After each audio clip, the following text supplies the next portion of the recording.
ഇത് മാസ് മോട്ടോഴ്സിൽ നിന്നാണ് ഹോണ്ട ഷൈൻ വണ്ടി ജനറൽ സർവീസായിട്ടാണ് വന്നേക്കുന്നത്. ഇപ്പോൾ ജനറൽ സർവീസിന് വേണ്ടിയിട്ട് വണ്ടി വർക്കിന് കയറ്റിയിട്ടുണ്ട്. അതിനകത്ത് നമുക്ക് 1-2 കംപ്ലയിൻസുകൾ പറഞ്ഞിട്ടുണ്ട്. സെൽഫ് വർക്കിംഗ് അല്ല, അതേപോലെ തന്നെ ഫ്യൂൽ മീറ്റർ ഒന്ന് ചെക്ക് ചെയ്യണമെന്ന് പറഞ്ഞിട്ടുണ്ട്. മീറ്റർ വർക്കിംഗ് അല്ല.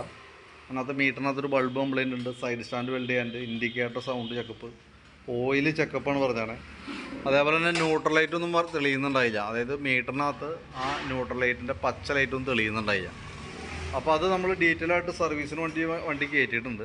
സർവീസുമായി ബന്ധപ്പെട്ട് നമ്മളതിൻ്റെ ബാക്ക് ബ്രേക്കിൻ്റെ ലൈനറൊക്കെ ചെക്ക് ചെയ്യാനും ക്ലീൻ ചെയ്യാനൊക്കെ ആയിട്ട് ബ്രേക്ക് ലൈനറൊക്കെ കമ്പനി ലൈനർ, ഹോണ്ടയുടെ ഒറിജിനൽ ലൈനർ കിടക്കുക, വലിയ പഴക്കമില്ലാത്ത ലൈനറാണ്. നമുക്കൊന്ന് ക്ലീൻ ചെയ്ത് റീസെറ്റ് ചെയ്യാം.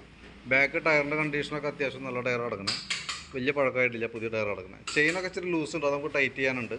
അതേപോലെ തന്നെ നമ്മളതിൻ്റെ എയർ ഫിൽറ്ററൊക്കെ ഒന്ന് അഴിച്ച് ചെക്ക് ചെയ്യാനുണ്ട്. കമ്പനി ഫിൽറ്ററാണ് കിടക്കുന്നത്, ഹോണ്ടയുടെ ഒറിജിനൽ ഫിൽറ്റർ തന്നെയാണ്, വലിയ പഴക്കമായിട്ടില്ല. നമുക്കൊന്ന് തുടച്ച് ക്ലീൻ ആക്കിയിട്ട് നമുക്ക് റീസെറ്റ് ചെയ്യാം.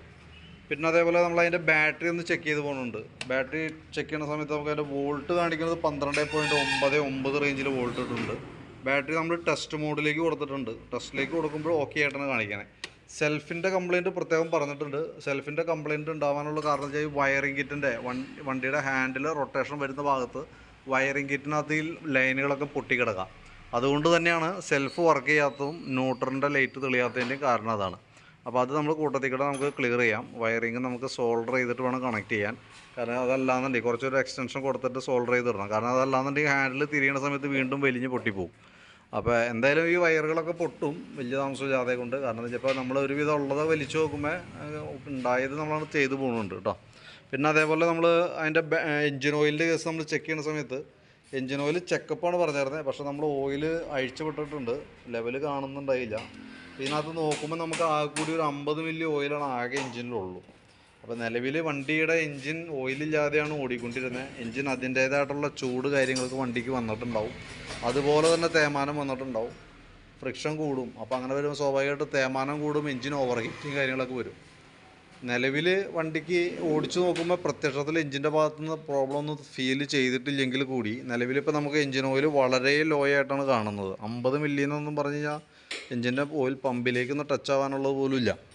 അപ്പോൾ സ്വാഭാവികമായിട്ടും സിലിണ്ടർ പിസ്റ്റണൊക്കെ കംപ്ലയിൻറ്റ് വന്നിട്ടുണ്ടാവാനുള്ള സാധ്യത 90% ഉണ്ട്. കാരണം എൻജിൻ ഓയിൽ മാറ്റാമെന്ന് പറഞ്ഞു കഴിഞ്ഞാൽ നമുക്കൊരു ഓയിൽ ചേഞ്ച് ചെയ്താൽ അടുത്ത 3000 കിലോമീറ്ററിലാണ് നമ്മൾ ഓയിൽ മാറ്റേണ്ടത്. ഇപ്പം നിലവിൽ നമ്മൾ സർവീസ് വർക്ക് ചെയ്യുന്ന കൂട്ടത്തിൽക്കൂടെ എൻജിൻ ഓയിൽ മാറ്റി പുതിയത് ഒഴിക്കുന്നുണ്ട്. അപ്പോൾ നമ്മൾ പിന്നെ ശ്രദ്ധിക്കേണ്ട കേസ് എന്ന് വെച്ചാൽ എന്തായാലും നമുക്ക് ഓയിൽ ലെവൽ കുറഞ്ഞ് ഓടിയേക്കുന്ന വണ്ടിയാണ്. അപ്പോൾ സ്വാഭാവികമായിട്ടും നമ്മുടെ വാഹനത്തിൻ്റെ എൻജിൻ്റെ ഓയിൽ വീണ്ടും ലെവൽ വ്യത്യാസം കാണിക്കും. കാരണം അങ്ങനെ ഒരു കംപ്ലയിൻറ്റ് ഉണ്ടായിട്ടാണ് നിലവിൽ ഇപ്പോൾ ഓയിൽ ലെവൽ കുറഞ്ഞാണല്ലോ. പക്ഷേ ആ ഓയിൽ ലെവൽ എത്രത്തോളം വേഗത്തിലാണ് കുറയണേന്നുള്ള ദിവസം നമ്മൾ നോക്കേണ്ടതായിട്ടുണ്ട്. അതിന് വേണ്ടിയിട്ട് നമ്മൾ എന്ത് ചെയ്യണമെന്ന് വെച്ചാൽ അത്യാവശ്യം ഒരു 1000 കിലോമീറ്റർ, ആവറേജ് ഒരു 1000 കിലോമീറ്റർ ഓടി കഴിയുമ്പോൾ നമ്മളതിൻ്റെ കിലോമീറ്റർ ഓട്ടത്തിൻ്റെ അനുസരിച്ചിട്ട് എൻജിൻ ഓയിൽ എത്രത്തോളം കുറയുന്നുണ്ടോ നമ്മളൊന്ന് മോണിറ്റർ ചെയ്യേണ്ടതായിട്ടുണ്ട്. ഓട്ടം കുറവാണെങ്കിൽ ഒരു മാസമൊക്കെ കഴിഞ്ഞാൽ എന്തായാലും ഒരു 500 കിലോമീറ്ററെങ്കിലും ഓടിയിട്ട് വേണം നമ്മൾ ഓയിൽ ലെവൽ ചെക്ക് ചെയ്യാനായിട്ട്. ഓട്ടം ഒട്ടുമില്ലാത്ത നമ്മൾ വെറുതെ നോക്കിയിട്ട് കാര്യമില്ല. ഏകദേശം ഒരു 500 കിലോമീറ്റർ 1000-ത്തിനിടയിലും വേണം നമ്മൾ നോക്കാനായിട്ട്. പറ്റുമെങ്കിൽ 1000 കിലോമീറ്റർ ഓടിയിട്ട് നമ്മളതിൻ്റെ ഓയിൽ ലെവലൊന്ന് ചെക്ക് ചെയ്യാം. കാര്യമായിട്ട് കുറഞ്ഞു പോകുന്നുണ്ടെങ്കിൽ നമ്മൾ എന്തുകൊണ്ടാണ് അത് കുറയണതെന്ന് വെച്ചാൽ നോക്കിയിട്ട് അത് ക്ലിയർ ചെയ്ത് കൊടുത്തില്ല എന്നുണ്ടെങ്കിൽ എൻജിൻ ഓവറായിട്ടുള്ള കംപ്ലയിൻറ്റുകളിലേക്ക് പോകും. നിലവിലിപ്പോൾ സിലിണ്ടർ പിസ്റ്റണൊക്കെ തേയ്മാനത്തിൽ വന്നിട്ടുണ്ട്. അതുകൊണ്ട് തന്നെ ആവണം ഇത്രയും ഓയിൽ ലെവൽ കുറഞ്ഞേക്കുന്നത്. പിന്നെ അത് കൂടാണ്ട് നമ്മളതിൻ്റെ ഫ്രണ്ട് ബ്രേക്ക് കൂടി നമ്മളൊന്ന് അഴിച്ച് ക്ലീനിങ് ഒക്കെ നടത്തി ബ്രേക്ക് ക്യാമൊക്കെ ഇത് ഗ്രീസ് ചെയ്തിടും. അതേപോലെ തന്നെ സ്പാർക്ക് പ്ലഗ് നമ്മൾ നോക്കിയിട്ടൊന്ന് അഴിച്ച് ക്ലീൻ ചെയ്ത് റീസെറ്റ് ആക്കുന്നുണ്ട്. പിന്നെ നമുക്ക് പറഞ്ഞത് സൈഡ് സ്റ്റാൻഡ് വെൽഡിങ്ങിൻ്റെ, അപ്പോൾ നമ്മളൊരു പീസ് കൂടെ വെച്ച് കൊടുത്തിട്ട് അടിയിലൊരു പീസ് വെച്ച് ബലപ്പെടുത്തിയിട്ടുണ്ട്. ഇതൊക്കെയാണ് മെയിനായിട്ട് വന്നതാണ് വർക്കുകൾ കേട്ടോ. അപ്പോൾ ഞാൻ അതിൻ്റെ ഏകദേശം ഒരു എസ്റ്റിമേറ്റ്, പിന്നെ വാട്ടർ സർവീസ് പറഞ്ഞിട്ടുണ്ട്, അതൊക്കെ സമയം ഉണ്ടെങ്കിലാണ് ചെയ്യാൻ പറ്റുള്ളൂ. അപ്പോൾ ഞാനത് നോക്കിയിട്ട് ഏകദേശം ഒരു എസ്റ്റിമേറ്റ് ആക്കാം. അതിൻ്റെ ഡീറ്റെയിൽസ് ഒന്ന് വാട്സപ്പിലേക്ക് ഒന്ന് സെൻഡ് ചെയ്ത് തരാം. നോക്കിയിട്ടൊന്ന് റിപ്ലൈ ഇട്ടാൽ മതി. വർക്ക് കംപ്ലീറ്റ് ആകുമ്പോൾ വിളിക്കാം. ഓക്കെ.